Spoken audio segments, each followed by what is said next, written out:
Hey, this is your girl Shiloh coming to you from the Mystic Flow, and what I want to do today is just give you a quick tutorial on how to create the classic liner. This is the classic liner with the larger tabs, wings. I already have my template cut out, and we can talk a little bit on another video on how to do this template. So this is my template for my topper and my backer, and this is for the core. So what I do on the back side of the fabric is just line it up where whatever pattern I want, whatever motif I want within the pad, I just line it up there. I could take this lady here, or maybe I'm feeling this side lady here. Whichever one I can just line it up and do it. Okay, so with the magic of TV, I've already cut my template, my piece of fabric out, and what I do is just put it there. This is my stencil, and just draw a line all the way around. Just draw a line all the way around, and I've already done that, and just do a rough cut. So I just do a rough cut, and I have that. Then with my template for the core, I went ahead and just cut the core pieces. So I've already done that. What I will do is, what I do next is line this up, and I just eyeball this. This is no rhyme or reason to it. I just eyeball it, just make sure it looks even on both sides, and we've got that there.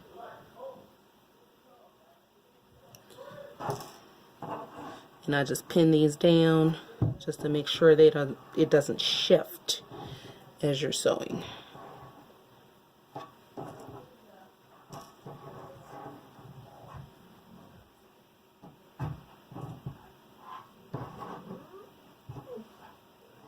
Alright, I'm going to pop over to the machine. I'm going to sew the core down, and I'll be right back. So now I'm back from the sewing machine, and let me take the pins out and show you what it looked like, and just trim these little threads on the inside.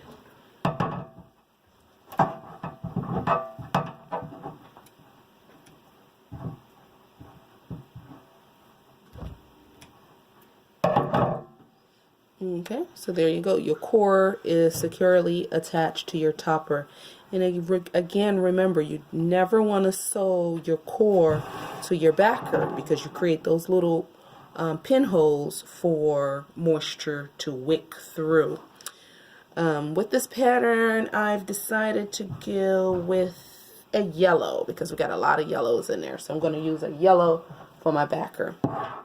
This is my yellow anti-pill fleece, and anti-pill makes it a little water resistant, well, a lot water resistant, and the moisture won't penetrate your fleece. So I just put that there. Again, I'm very conservative with my fabric. Smooth that out a little bit, and I do that because I don't want the backer to wrinkle and crinkle. I want it to just be nice and smooth. And again, just a rough cut. And of course, you have your right sides together. I say that because I have to remind myself sometimes. So just rough cut all the way around, and just pin in place.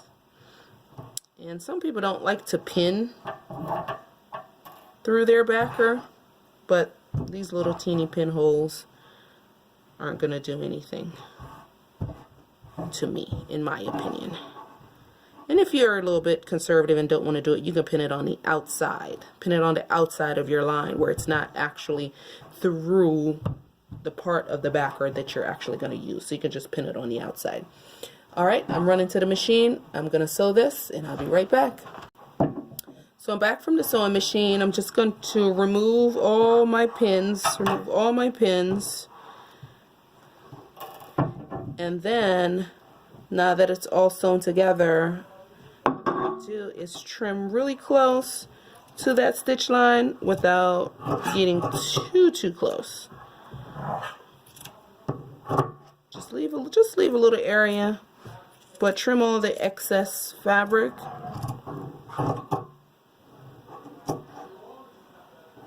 Okay, so this is where I've left my opening so I can turn it. This is my opening so I can turn it. So I don't want to trim that area too closely because I want to have enough fabric to tuck in and then do my closure, to finish up and do the closure.